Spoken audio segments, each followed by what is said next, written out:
पिता, पुत्र और पवित्र आत्मा के नाम पर। प्रभु यीशु क्रिस्तु में प्रियजनों, हम बड़े उपवास काल में प्रवेश कर चुके हैं। इस बड़े उपवास काल में कलीसिया आग्रह करती है कि हम प्रभु यीशु क्रिस्त के दुख भोग, क्रूस मरण और पुनरुत्थान के जरिए हमारे जीवन में जिस मुक्ति कार्य को प्रभु यीशु ने कलवारी पहाड़ तक पूर्ण किया, उस मुक्ति कार्य को पूर्ण रूप से हम ग्रहण करें। इसके लिए हम 40 दिन का उपवास रखते हैं।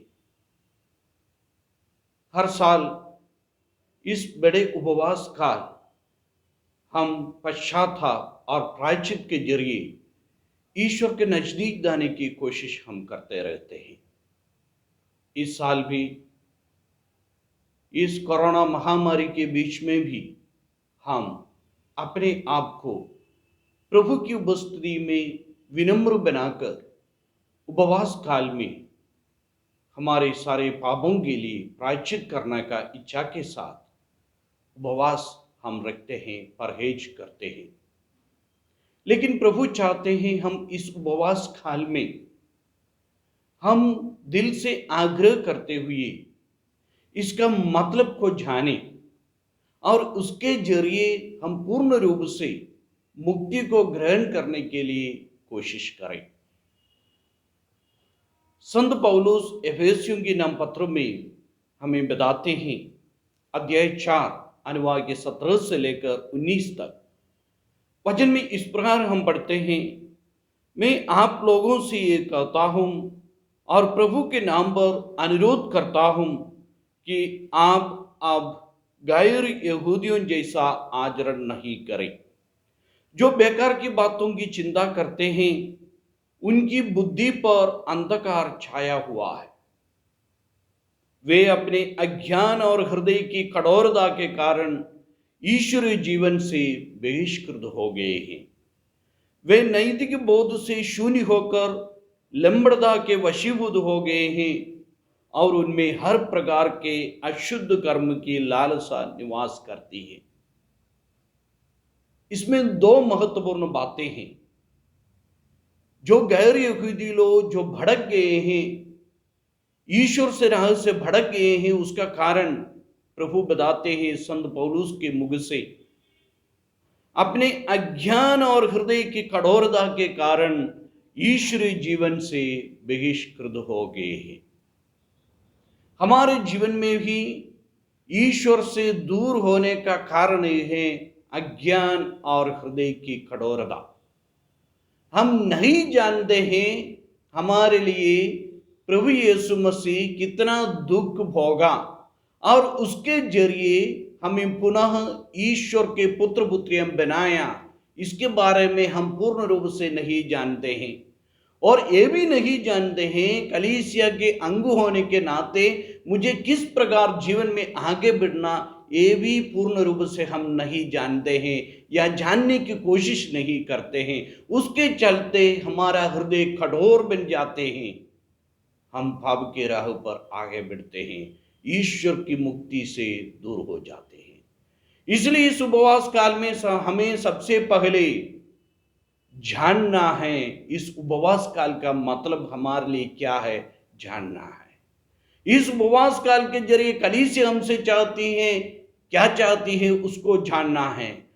और सर्वप्रथम सबसे अधिक ईश्वर हमसे क्या चाहता है इस उपवास काल में, इसको जानने की जरूरत है। और इस उपवास काल में हमें कैसे प्रभु के नजदीक हम अपने आप को ले जाएंगे, इसको जानने की जरूरत है। और इसके बाद अपने हृदय को कठोरता से हम कोमल बनाना है, हमारे हृदय को निर्मल बनाना है, तब हम इस उपवास काल फलदायक बना सकते हैं। इस उपवास काल का फल हम अनुभव कर पाएंगे। नहीं तो बीते दिनों, पिछले साल, नहीं तो इतने साल हम जो उपवास काल करते आ रहे थे उसके जैसा इस साल भी बीत जाएंगे। इसलिए प्रियजनों, हमें इस उपवास काल के मर्म को जानने के लिए अपने आप को जानने की जरूरत है। हम ईश्वर के संतान हैं। ईश्वर इस संसार पर आकर हमें पुनः अपने संतान बना दिया, पाप से हमें मुक्त कराया, फिर भी हम पाप के वश में पड़े हुए हैं, हमारे अज्ञान के कारण, हमारे हृदय की कठोरता के कारण। यूहन्ना का सुसमाचार अध्याय 1 अनुवाद के 13 में हम पढ़ते हैं, जो भी ईश्वर में विश्वास किया, ईश्वर के संतान बन गए, उस विश्वास के कारण उनके बारे में संत यूहन्ना बताते हैं। यूहन्ना का सुसमाचार अध्याय 1 अनुवाद के 13 में, जो वे ना तो रक्त से, ना शरीर की वासना से और ना मनुष्य की इच्छा से उनका जन्म हुआ है। जो ईश्वर के संतान हैं उनका जन्म ना तो रक्त से, ना शरीर की वासना से, ना मनुष्य की इच्छा से। तो हमें समझना है, हम निरे मनुष्य हैं, हम इस संसार के निरे व्यक्ति हैं। तो हमारा जन्म कैसे हुआ है? रक्त से हुआ है, मनुष्य की इच्छा से हुई है और शरीर की वासना से हुई है। मां बाप की शारीरिक संबंध से बच्चे का जन्म होता है, शरीर की वासना से। और मनुष्य की इच्छा है, हर पति पत्नी चाहते हैं उनके लिए एक बच्चे जन्म हो जाए, एक बच्चे को जन्म दे। हर मम्मी पापा का ख्वाहिश है, पति पत्नी का ख्वाहिश है, इच्छा है बच्चों को जन्म देना। शरीर की, मनुष्य की इच्छा और शरीर की वासना, शारीरिक संबंध और पति पत्नी के खून से बच्चे जन्म लेते हैं, रक्त से। लेकिन प्रभु बताते हैं, जो प्रभु के संतान हैं वे ना रक्त से, ना शरीर की इच्छा से, ना मनुष्य शरीर की वासना से, ना मनुष्य की इच्छा से जन्म होते हैं। तो हम निरे व्यक्ति हैं, हमारा जन्म रक्त से हुई है, मनुष्य की इच्छा से हुई है, शरीर की वासना से हुई है। अभी हमें इन तीनों से हमें अलग करना है, हम पुनः जन्म लेना है। प्रभु यीशु के मुक्ति कार्य में अपने को अर्पित करते हुए, प्रभु के दुख भोग, क्रूस मरण और पुनरुद्धान में अर्पित करते हुए हमें पुनः जन्म लेना है ईश्वर के संतान के रूप में। उसके लिए हमें पुनः इस प्रणाली से अपने आप को अलग करना है, इस दुनियादारी से अपने आप को अलग करना है, ईश्वरीय ज्ञान से हमें अपने आप को परिपूर्ण करना है, परिपक्व करना है और हृदय कठोरता को निकाल। रक्त से, मनुष्य की इच्छा से, शारीरिक वासना से जन्म लेने वाले हर व्यक्ति इस संसार में रहते हैं। इस संसार में रहने वाले सब ऐसे जन्म लिए लोग हैं। तो इसलिए संसार में क्या है? यूहन्ना का पहला पत्र अध्याय 2 अनुवाद के 16 में हम पढ़ते हैं, संसार में जो शरीर की वासना, आंखों का लोभ और धन संपत्ति का घमंड है, वह सब पिता से नहीं बल्कि संसार से आता है।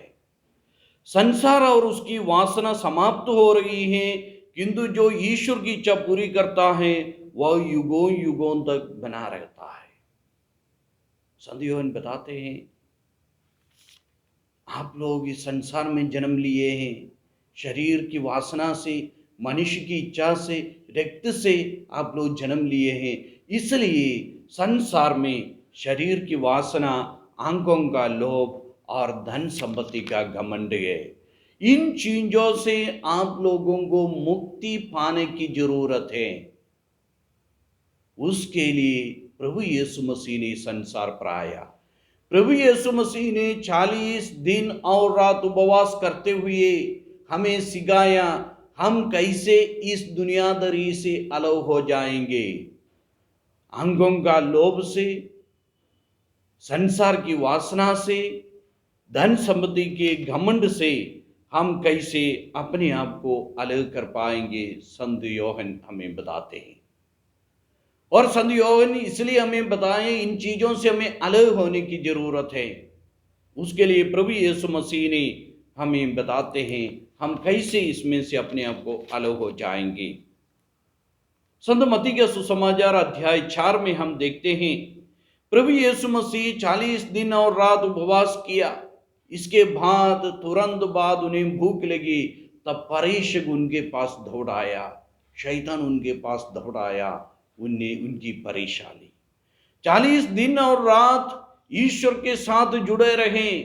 इसके बाद उन्हें भूख लगी। जब भूख लगी तब परीक्षक उनके पास आया, वचन में लिखा है, यानी शैतान उनके पास आया, उनकी परीक्षा ली। विशेषकर 3 प्रकार की परीक्षा हम यहाँ वचन में देखते हैं। सबसे पहले शैतान उनके पास आया।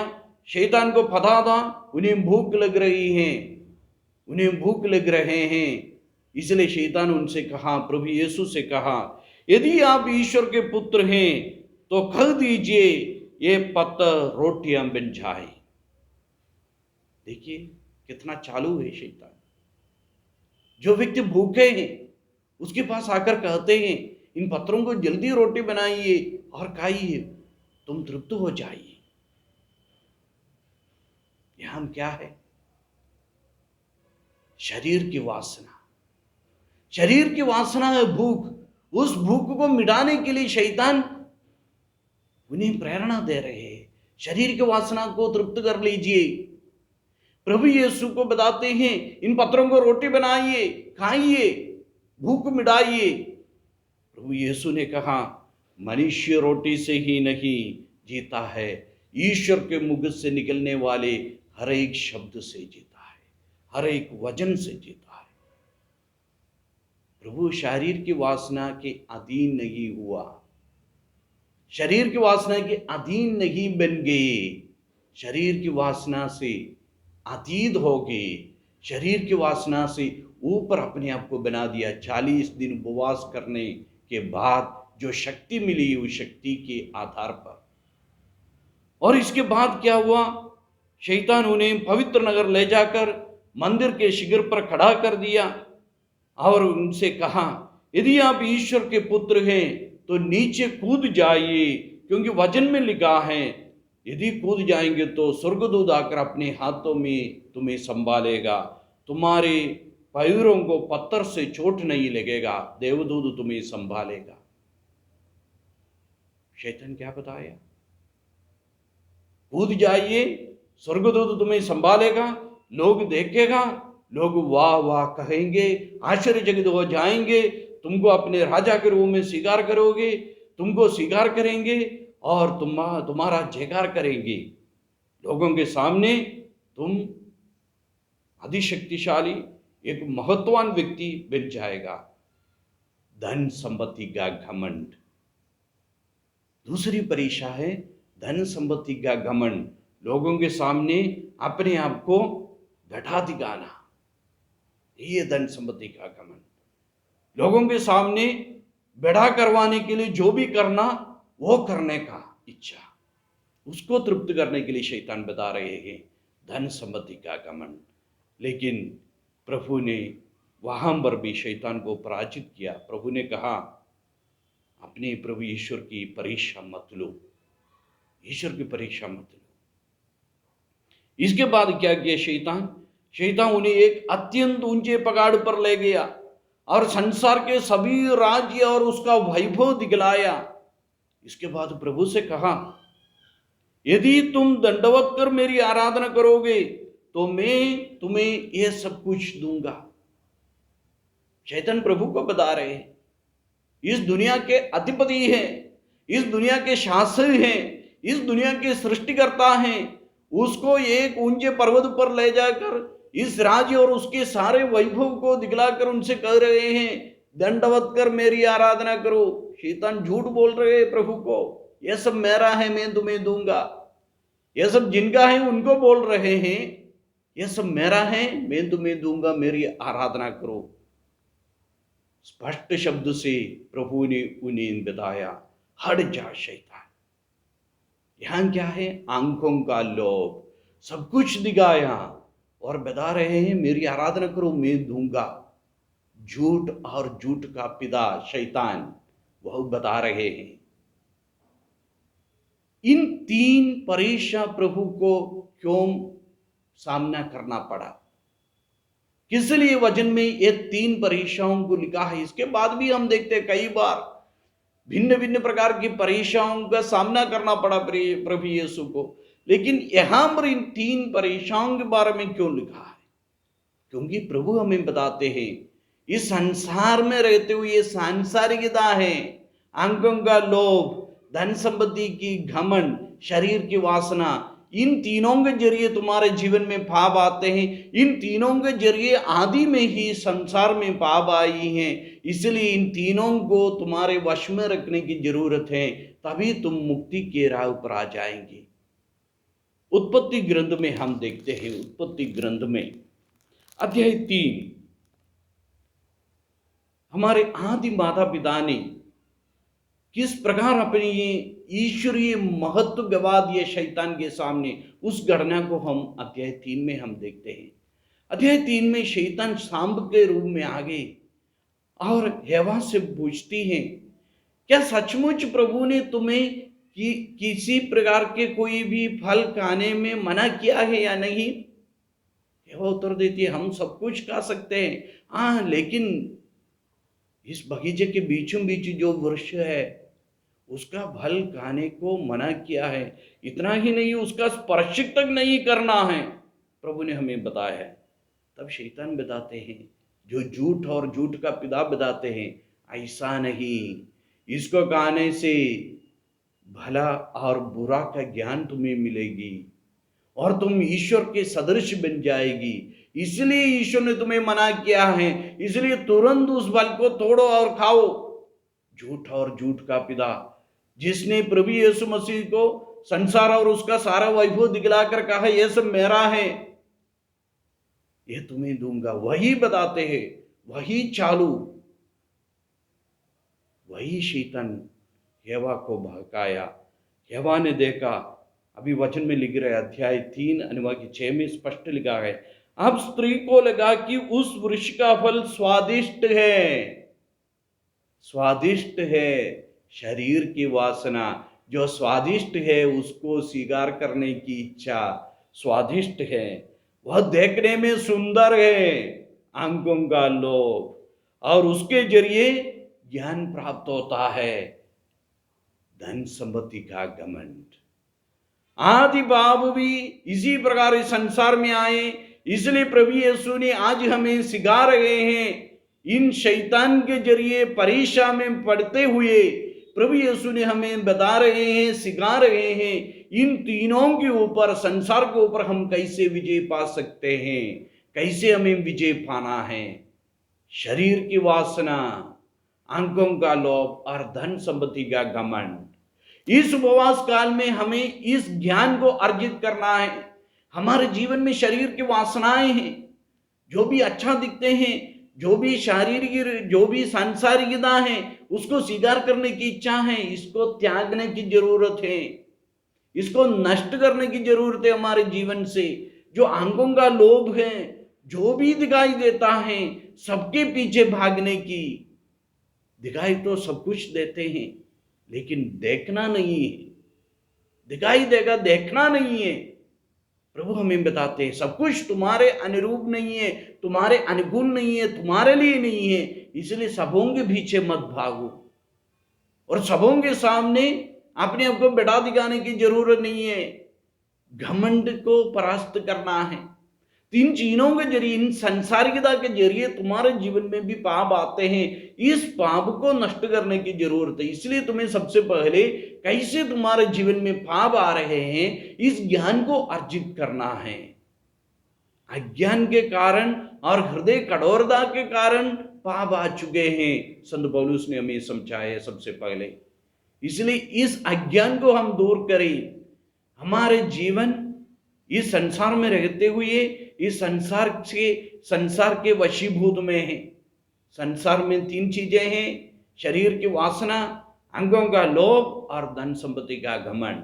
इसलिए हमें इनसे अलग रहना है। प्रभु के समान इन तीन परीक्षाओं को हमें नष्ट करना है। इस परीक्षाओं को हमारे सामने प्रस्तुत करने वाले शैतान को हमें परास्त करना है। झूठ और झूठ के पिता को हमें परास्त करना है, उसके ऊपर विजय पाना है। विजय पाने की एक ही तरीका है, प्रभु के समान वचन के जरिए शैतान को नष्ट करना, वचनों के जरिए शैतान को पराजित करना। इसलिए इस उपवास काल में हम ज्यादा समय प्रभु के वचन को पढ़ने के लिए समय निकालें। वचनों के जरिए हम शक्ति अर्जित करें, वचनों के जरिए हम इस दुनिया के ऊपर विजय पाएं, वचनों के जरिए हम शरीर की वासना को, आंखों के लोभ को, धन संपत्ति के घमंड को हम दूर करें हमारे जीवन से। हम पूर्ण रूप से ईश्वर के संतान बन जाएं। ईश्वर के संतान बनकर, जैसे प्रभु ने संत योहन से हमें बताया, योहन का पत्र में हम सुन लिया, जो ईश्वर को संतान है, जो ईश्वर में विश्वास करते हैं, वे ना रक्त से, ना शरीर की वासना है, ना मनुष्य की इच्छा से जन्म हुई है। तो हमें दोबारा वही जन्म लेना है इस उपवास काल में। हम वैसे रक्त से, शरीर की वासना से, मनुष्य की इच्छा से जन्म हुई है, हमारा जन्म हुई है, लेकिन अब इस उपवास काल में हम दोबारा जन्म लेंगे प्रभु यीशु में। प्रभु यीशु की कृपा से, प्रभु यीशु की मुक्ति से, प्रभु यीशु की करुणा से हम दोबारा जन्म ले रहे हैं। प्रभु यीशु उसके लिए संसार पर आकर इस दुख को भोग कर, इस प्राण पीड़ा को सहते हुए क्रूस पर अपने आप को बलि चढ़ाया। इसलिए हम पूर्ण रूप से अपने आप को इस उपवास काल में तैयार करें। प्रभु यीशु की उस बलि, कलवारी पहाड़ पर सालों पहले जो बलि किया है, उस बलि दोबारा प्रभु हमारे सामने अवश्य फिर पुनः उसका अर्पित करते जा रहे हैं। इसलिए उस बलि को हमारे जीवन में हम स्वीकार करते हुए पूर्ण रूप से उस मुक्ति को ग्रहण करने की कोशिश करें। इन दिनों हम पूर्ण रूप से वचनों को स्वीकार करते हुए, वचनों को पढ़कर, वचनों को सुनकर हम अपने आप को उस मुक्ति कार्य के लिए तैयार करें। उसके लिए प्रभु हमें आशीष प्रदान करें। पिता, पुत्र और पवित्र आत्मा के नाम पर आमीन।